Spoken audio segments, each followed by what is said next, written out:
మంచాల మండలం, ఇబ్రహీంపట్నం మండలం పక్కనే మన సిటీ అనుకోని ఉండేది.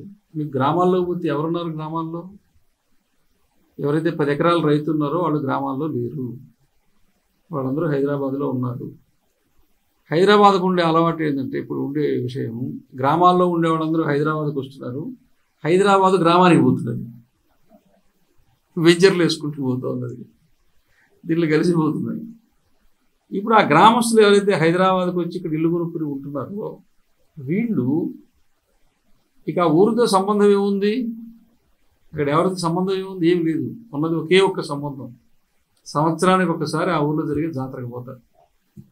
ఆ గ్రామదేవత రాముడు, శివుడు. కాబట్టి కేవలం దేవాలయమే ఈరోజు సమాజాన్ని కలిపేదానికి ఒక కేంద్రంగా గ్రామంలో అప్పటి నుంచి ఇప్పటిదాకా అలా మిగిలింది. ఇది ఒక భాగం.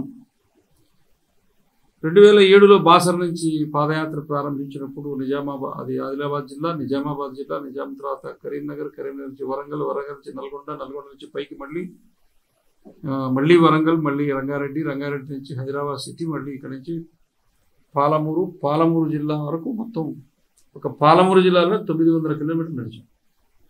అంటే ఒక్కొక్క జిల్లాలో ప్రదక్షిణలాగా తిరగాలి.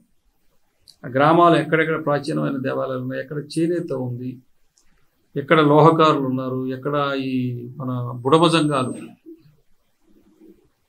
మొత్తము ఉమ్మడి ఆంధ్రప్రదేశ్లో సమానముగా ఉండే కులం బుడమ సంఘాలు. వాడు క్యాస్ట్ సర్టిఫికేట్ కూడా లేదు.